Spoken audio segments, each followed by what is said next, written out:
नहीं होगी कि अपराध की अवधारणा क्या है, और आप इसको जब समझेंगे तो आप देखेंगे कि जो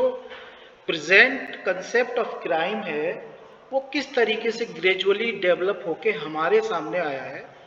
और आप एक बात समझते हैं कि अगर हम ये बात करें कि कोई सोसाइटी क्राइमलेस होगी तो ये एक मिथ होगा, मिथक होगा, क्योंकि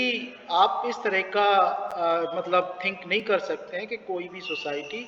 विदाउट एनी क्राइम हो सकती है। रियल बात तो ये है कि कोई भी जो क्राइम है और क्रिमिनल्स की जो प्रॉब्लम्स है उसके बिना कोई सोसाइटी हो ही नहीं सकती है, क्योंकि जो कंसेप्ट ऑफ क्राइम है वो ओरिजिनली सोशल सिस्टम या सामाजिक व्यवस्था से रिलेटेड बात है। और आपको ये पता होना चाहिए कि हम जो है ह्यूमंस के इंटरेस्ट की जो डिफेंड कर सकते हैं वो उसकी जो हम रक्षा करेंगे उसकी कम्युनिटी के मेंबर के रूप में उसकी हम बेस्ट तरीके से उसको हम हेल्प कर सकते हैं या उसको प्रोटेक्ट कर सकते हैं कि एक व्यक्ति किसी कम्युनिटी का मेंबर होगा तो उस व्यक्ति के इंटरेस्ट की सबसे बेस्ट तरीके से रक्षा हो सकती है। तो इस वजह से हम आइसोलेशन में नहीं रह सकते हैं, अलग थलग नहीं रह सकते हैं, क्योंकि जब हम समुदाय से जुड़ेंगे, कम्युनिटी से जुड़ेंगे, तो वहाँ पर हम जो है बहुत सारे लोगों के अधिकार होंगे, उनका भी हमें ख्याल रखना पड़ेगा, और हमारे प्रति दूसरे लोगों की ड्यूटी होंगी तो दूसरे लोगों को उनका ख्याल रखना पड़ेगा। तो हर व्यक्ति का अपने कंपेनियन या साथियों के साथ कुछ ड्यूटी होती है और उसके कुछ अधिकार और प्रिविलेज या विशेषाधिकार भी होते हैं, जिनके बारे में वो ये सोचता है, दूसरों से ये उम्मीद करता है कि उसके अधिकारों के प्रति म्यूचुअल रेस्पेक्ट होगा और म्यूचुअल बिलीव होगा। और इस म्यूचुअल बिलीव की जो फीलिंग है, जो भावना है, वो सोसाइटी के मेंबर्स के जो कंडक्ट है, आचरण है, उसको आपस में कंट्रोल करती है। तो ये जो हम एक दूसरे के अधिकार और ड्यूटीज का सम्मान करते हैं, तो ये हमारा जो कंडक्ट है, आचरण है, व्यवहार है, वो कंट्रोल एक दूसरे से होता है। हालांकि ज़्यादातर लोग जो आज के ज़माने में जो कंसेप्ट पे चलते हैं, ज़्यादातर लोग वो लिव एंड लेट लिव यानी जियो और जीनो दो का जो सिद्धांत है उसको यकीन करते हैं। लेकिन फिर भी कुछ ऐसे लोग होते हैं जो किसी न किसी वजह से ये जर्नल जो सिद्धांत हैं कि लिव एंड लेट लिव, जियो और जीने दो, इससे डेविएट करते हैं, इससे विचलित होते हैं, और जो असामाजिक तत्व हैं या जो नॉन सोशल एलिमेंट है उनसे जुड़ के अपराध की जो है कोशिश करते हैं। तो यहाँ पर एक इंस्टीट्यूशन जो है का रोल बन जाता है और हम उसको स्टेट कहते हैं, क्योंकि स्टेट जो है सोसाइटी में जो जनरल कंडीशन है या सामान्य स्थिति है, नॉर्मल कंडीशन बनाए रखने की ड्यूटी स्टेट की हो जाती है। तो देखिए, जो कानून का पालन करने वाले या कानून को मानने वाले जो सिटीजन हैं उनकी रक्षा करने की जिम्मेदारी और कानून को तोड़ने वालों को पनिश करने की जिम्मेदारी का काम स्टेट का हो जाता है, और इससे जो स्टेट है वो कानून का सहारा लेकर पूरा करता है।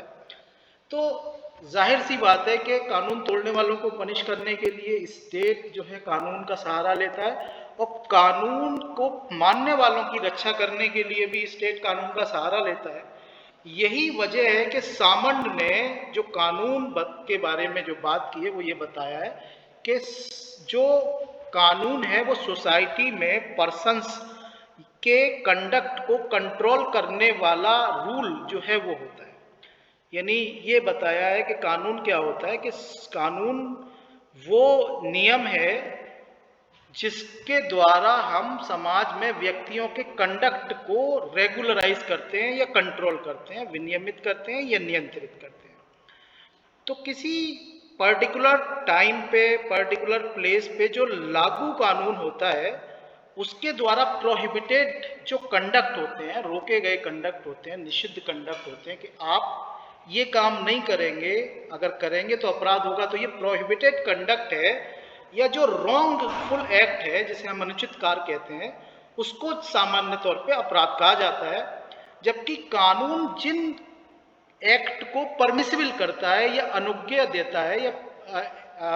अलाउ करता है, उनको लीगल माना जाता है। तो अपराध को एक हम सामान्य तौर पे ये कह सकते हैं कि वो अनुचित कार्य, वो रॉन्गफुल एक्ट, वो प्रोहिबिटेड कंडक्ट या आचरण जो किसी खास समय पर, किसी खास प्लेस पर कानून के द्वारा जिनको प्रोहिबिटेड किया जाता है, उनको हम अपराध कह सकते हैं। तो जो क्रिमिनल है उसको उस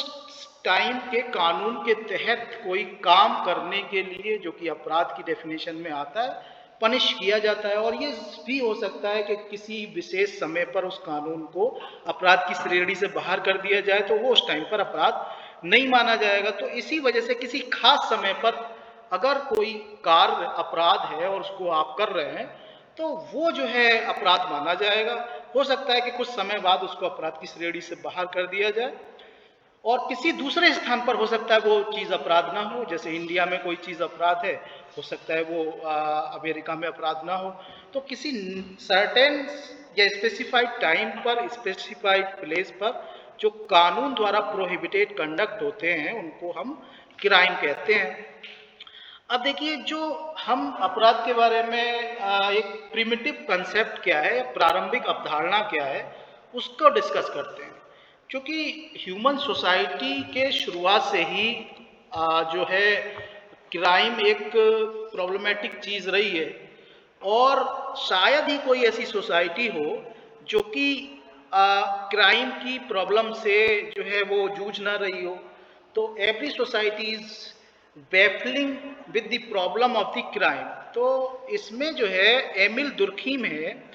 उन्होंने अपराध के इस पहलू पर बताते हुए अपने जो ट्रीटाइज है, ग्रंथ है, उसमें ये कहा है कि जो है crime as a normal phenomenon, ठीक है ना, अपराध एक सामान्य घटना के रूप में उन्होंने देखा कि अपराध एक सामान्य घटना है। क्योंकि इस वजह से उन्होंने शायद ये सामान्य घटना इसको बताया, क्योंकि हम इसको एक असामान्य घटना भी कह सकते हैं, लेकिन एमिल दुर्खीम ने इसको ये बताया है कि जो ये अपराध है वो एक कॉमन जो है वो इंसिडेंट है। क्योंकि जो सोसाइटी है उसमें देखिए, सोसाइटी में क्या है कि एंजेलिक क्वालिटी वाले लोगों को जो है हमने बहुत ही अच्छा सम्मान दिया है। तो देवी गुण वाले व्यक्तियों से बना समाज के साथ, जो कि एंजेलिक क्वालिटी के लोग हैं, के साथ उन्होंने ये चमत्कार कर दिया, ये बहुत अच्छा काम किया, तो हम उनको ही याद करते हैं। तो जो एंजेलिक क्वालिटीज के पर्सन से बनी सोसाइटी, उस समाज के जो नॉर्म्स हैं या मानदंड हैं या पैमाने हैं, उनके वायोलेशन से कभी फ्री नहीं हो पाएगी। देखिए, इसको समझने की कोशिश कीजिए कि उन्होंने जो ये कहा है कि a society compose of the person with the angelic qualities would not be free from the violation of the norms of that society. तो देखिए, एक देवीय गुण वाले व्यक्ति को ये माना जाता है कि वो ऐसा होना चाहिए, और एक इंसान को भगवान की तरह से ट्रीट किया जाता है। हमारे एशियन कॉन्टिनेंट में तो देवी देवता और मतलब जो एंजेलिक क्वालिटी वाले लोगों को एक तरह से ही इम्पोर्टेंस दिया जाता है, और हम जो थोड़ा सा भी सोसाइटी से डेविएटेड लोग होते हैं या सोसाइटी के नॉर्म से बाहर वाले लोग होते हैं, उनको हम ये मान के चलते हैं कि साहब ये तो देखते हैं, ये तो जो है मतलब जो है राक्षस हैं। तो अब उस सोसाइटी के नॉर्म्स पे, जिसको हमने देवीय गुण वाले व्यक्तियों की सोसाइटी बना रखा है, वहाँ पर अगर कोई व्यक्ति ऐसे काम करता है जो कि सोसाइटी के मानदंडों पे खरा नहीं उतरता है, तो हम उसको ये कह सकते हैं कि ये जो है सोसाइटी में जो है वो के जो नॉर्म्स हैं या मानदंड हैं, उनका वायोलेशन कर रहा है। तो जाहिर सी बात है कि कोई आदमी अगर जब तक देवता बना रहे तब तक तो ठीक है, और जब भी उसकी कोई काम जो कि सोसाइटी के नॉर्म्स के हिसाब से डेविएटेड होगा, विचलित होगा, तो हम उसको कहते हैं कि साहब देखो ये क्राइम कर रहा है। तो रियल में जो क्राइम है वो एक डायनेमिक कंसेप्ट है जो कि सोशल चेंज के साथ बदलता रहता है। जैसे जैसे सोसाइटी चेंज होती है वैसे वैसे क्राइम का कंसेप्ट या क्राइम की डेफिनेशंस भी चेंज होती रहती है। हालांकि उनकी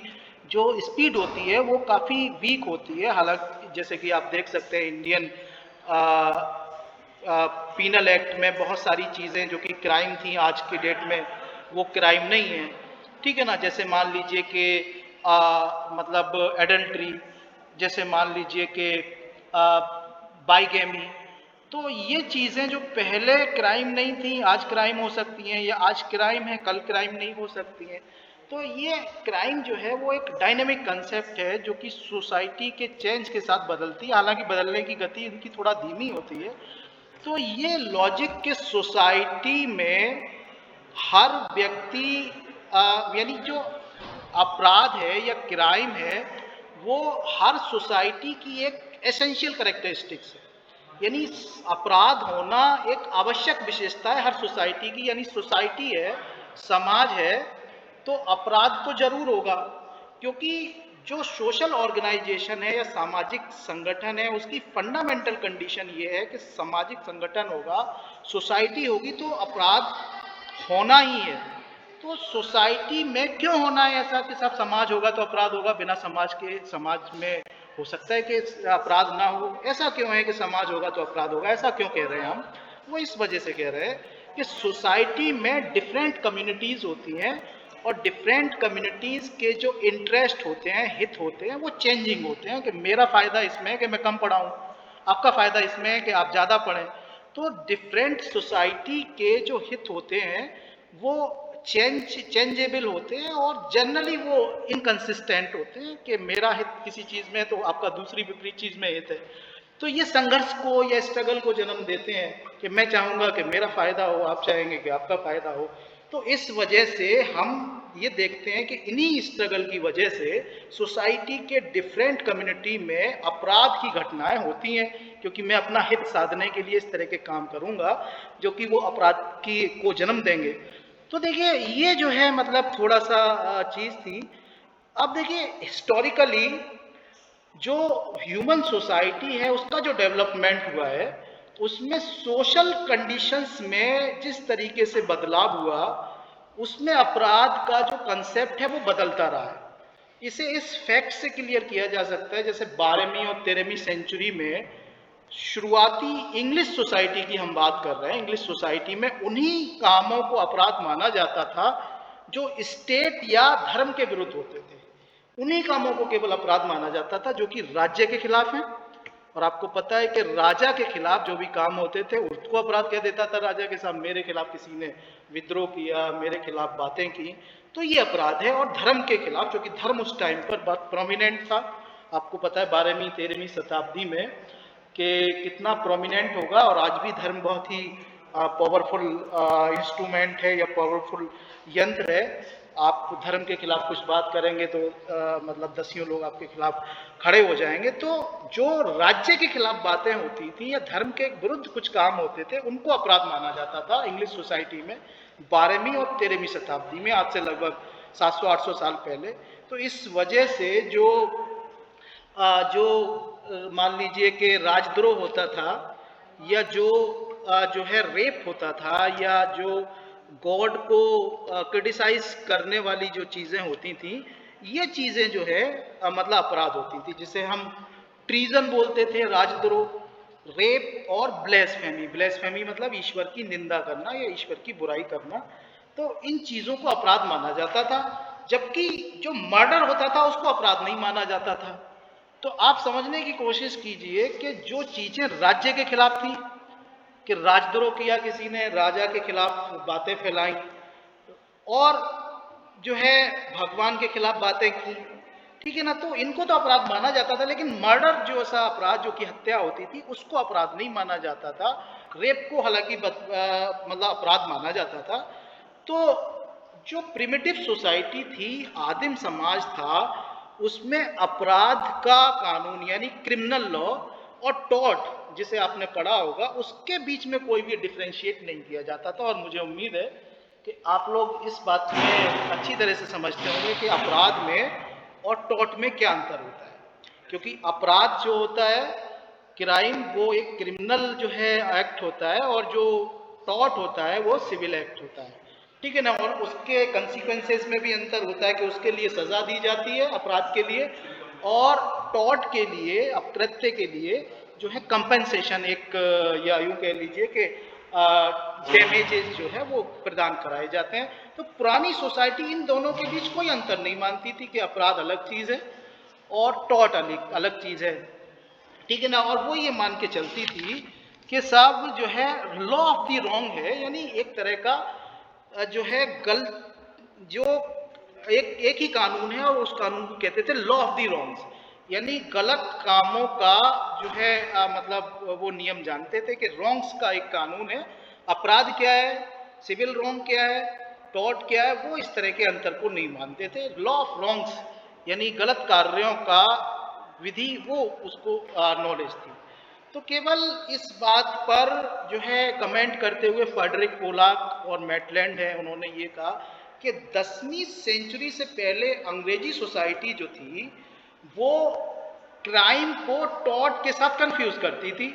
ठीक है ना। यानी 10वीं शताब्दी से पहले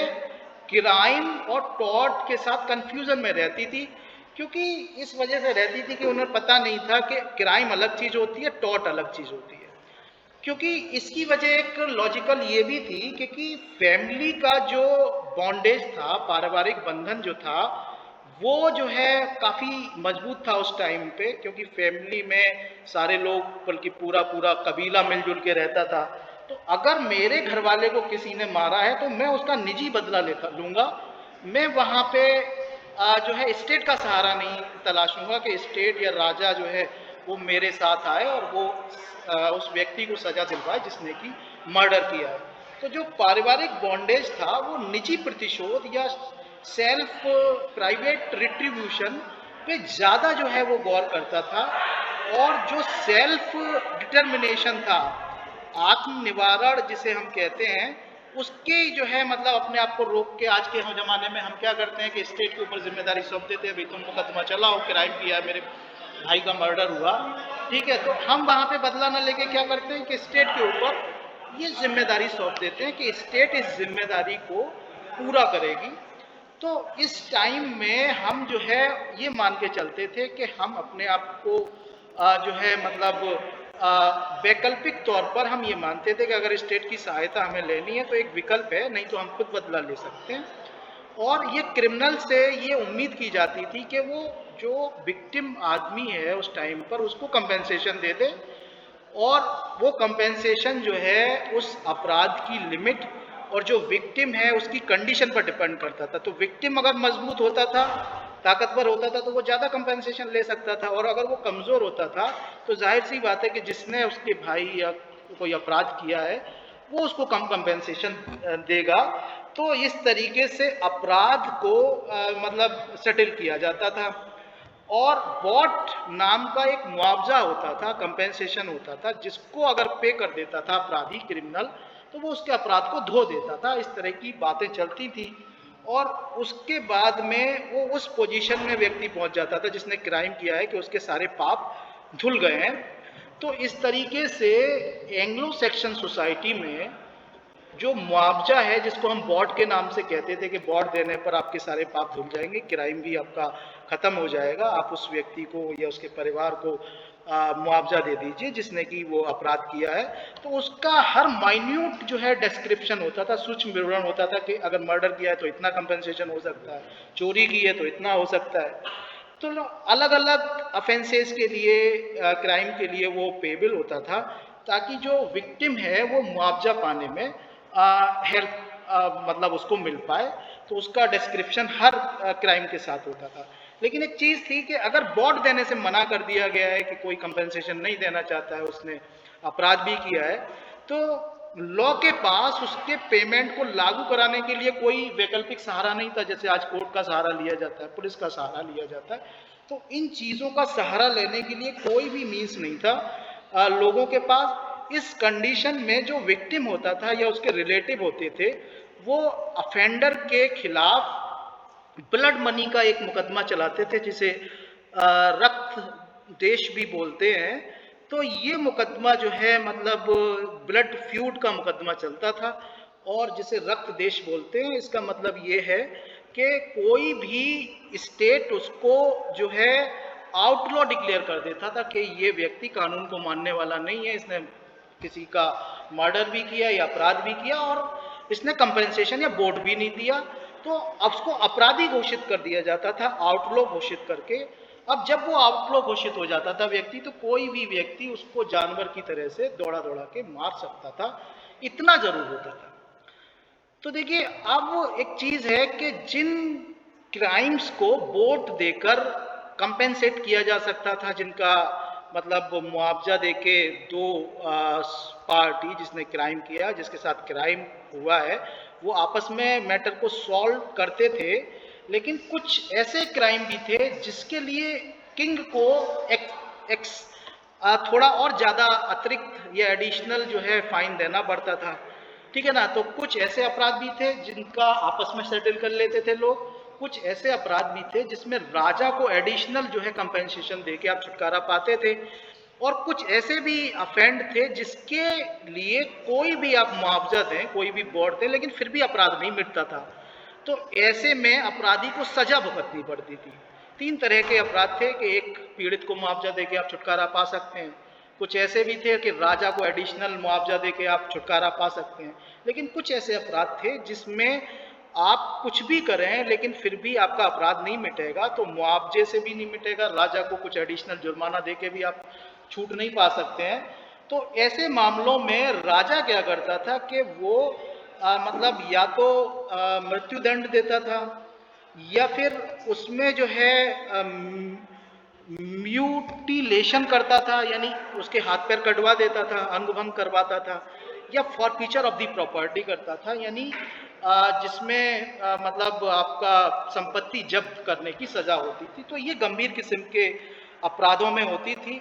जैसे घर में आपने सेंधमारी की, ठीक है ना, हाउस ब्रेकिंग,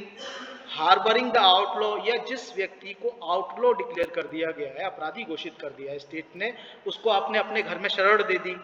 ठीक है ना, और या फिर refusing to serve in the army, या आपने राजा की सेना में सेवा करने से मना कर दिया कि मैं सेना में शामिल नहीं होऊंगा, सेना में सेवा देने से इनकार कर दिया, या फिर ब्रीच ऑफ द पीस, शांति भंग करना, ऐसे अपराध थे जिनके लिए अनिवार्य सजा थी। इसका मतलब था ऐसे मामलों में राजा आपको जो है पनिश डेथ से कर सकता था, म्यूटिलेशन से कर सकता था, आपके हाथ पैर कटवा सकता था, और फॉरफीचर प्रॉपर्टी भी करवा सकता था। तो देखिए, ऑब्जेक्टिवली इन्हीं जो है अपराधों में आज हम देखते हैं कि जो छिपा हुआ है, आज का जो क्रिमिनल क्राइम का जो बीज छिपा हुआ है, इन्हीं से छिपा हुआ है, जिसको हम यहाँ पे देख रहे हैं, जिसमें राजा जो है किसी को डेथ दे रहा है, किसी के हाथ पैर कटवा रहा है, किसी की प्रॉपर्टी को जब्त कर रहा है, और कुछ तरह के ये अपराध थे जिनके लिए इस तरह के काम राजा करता था। तो इन्हीं में आधुनिक कंसेप्ट है जो है क्राइम का, वो छिपा हुआ है। तो देखिए, 12वीं शताब्दी के बाद ये हुआ कि जो इस तरीके के अपराध थे वो बढ़े, जहाँ पे राजा को अनिवार्य थे सजा देना जरूरी हो जाता था, और इस तरह से जो क्राइम के बीच एक क्लियर लकीर समझ में आई कि सब क्राइम उन चीज़ों को कहेंगे जिसमें राजा को अनिवार्यतः किसी को सजा देनी है। और आज हम देखते हैं कि राज्य किसी को मुकदमा चलवा के उसी तरह के अपराधों में सजा देता है, ठीक है ना। तो जिनका निवारण नहीं किया जा सकता, निष्पक्ष जो है राजा को उसमें सजा देनी होती है, तो अपराधी को राजा को दंडित किया जाना था। उसी तरह की चीजों को बाद में अपराध कहा जाने लगा, और पहले के जो चीजें थी जहाँ पे दो पार्टी आपस में सेट कर सकती थी, आपस में समझौता कर सकती थी, उन्हें हम टॉर्ट कहने लगे, ठीक है ना। या फिर राजा को कुछ एडिशनल कंपेंसेशन देके आप अपने आप को अपराध को माफ करवा सकते थे, तो उन्हें टॉर्ट कहा जाने लगा। और जिनमें अनिवार्यतः सजा देनी थी किसी को भी, उन्हें जो है हम क्राइम कहने लगे। जबकि बाद वाले जो क्राइम है जिसको हम कह रहे हैं कि जहाँ पर राजा को सजा देना अनिवार्य थी, तो ये देखा जा सकता है कि उस टाइम पर जो प्रिमिटिव एज है, वो कानून जो था सोशल रिलेशंस को रेगुलराइज करने में आज की तरह की जो इफेक्टिव रोल है वो नहीं प्ले करता था, ठीक है ना। ये राजा तय कर लेता था कि साहब किन मामलों में उसे सजा देनी है, किन मामलों में सजा नहीं देनी है, ठीक है ना। तो लेकिन आज का जो जुडिशियल सिस्टम है, जैसे ही कोई अपराध होता है तो पीड़ित पक्ष की इच्छा, चाहे मुकदमा चलाने की हो या ना हो, लॉ अपना काम करना शुरू कर देता है। जैसे ही किसी का मर्डर हुआ तो एफआईआर होती है, चाहे वो आदमी जिसके घर वाले का मर्डर हुआ है वो कहे कि नहीं मैं नहीं चाहता साहब एफआईआर करवाना, लेकिन स्टेट जो है पीड़ित पक्ष की इच्छा की परवाह किए बगैर कानून तुरंत लागू करता है। जबकि प्रिमिटिव सोसाइटीज में ऐसा तब होता था जबकि दोनों पार्टी इस बात पे सहमत हो जाते थे कि हाँ साहब राजा हमारा मुकदमा सुन ले, हमारे भाई का मर्डर हुआ और राजा अगर दोनों पार्टी राजी है, मानने वाला भी मरने वाला भी, कि साहब राजा के ऊपर हम छोड़ रहे हैं कि वो हमारा मुकदमा सुने, तब ऐसा होता था। लेकिन आज का ज़माने में आप थोड़ा टेक्निकली अंतर ये देखेंगे कि पीड़ित पक्ष चाहे या ना चाहे क्रिमिनल लॉ अपना काम करना शुरू कर सकता है। तो जो अपराध की हिस्ट्री है 1000 साल से 1200वीं ईस्वी तक की, 1000 से 1200वीं ईस्वी तक, उसकी एक खास विशेषता ये भी थी कि जो अभियुक्त है, एक्यूज्ड है, उसको निर्दोषिता का डिटर्मिनेशन करने के लिए या उसकी इनोसेंसी के वो इनोसेंट तो नहीं है, निर्दोष तो नहीं है, ये डिटरमाइन करने के लिए उसको कुछ तरह की परीक्षाएं देनी पड़ती थी, जैसे अग्नि परीक्षा, जल परीक्षा। और ये प्रोबेबली जो प्रारंभिक पीरियड था जिसमें लोगों के ऊपर धर्म का डोमिनेंस था, धर्म का प्रभाव था और अंधविश्वासों का भी प्रभाव था कि साहब जो है अगर वो पानी में उसे फेंक दो और तैर के निकल जाता है तो इसका ये मान लिया जाएगा कि उसने अपराध नहीं किया, उसको आग के ऊपर चलवा दो, अगर वो जलता नहीं है या बच के निकल जाता है तो शायद उसने अपराध नहीं किया। तो इसमें धर्म का भी प्रभाव था और अंधविश्वासों का भी प्रभाव था, जो ये लोग मानते थे कि सामाजिक जो रिलेशंस हैं वो किसी नॉन ह्यूमन पावर या अलौकिक शक्ति के द्वारा जो है वो रेगुलराइज होते हैं और भगवान को वो एक सेंटर पॉइंट पे रखते थे कि साहब अगर इसने अपराध नहीं किया तो ये बच सकता है। तो उसमें हो सकता है कि जो ताकतवर इंसान था, मजबूत शरीर से था, वो बच के निकल जाए, पानी में तैर ले, या तो जो तैरना जानता था, जो तैरना नहीं जानता था वो डूब जाए, तो उसे ये माना जाता था कि इसने अपराध किया होगा। तो देखिए इसमें कई तरह की परीक्षाएं होती थी, 4-5 तरह की परीक्षाएं खासतौर से इसमें दी हैं, जैसे अग्नि परीक्षा है, जल परीक्षा है, ठीक है ना। तो ये सारी चीजें जो है मतलब उसमें थी।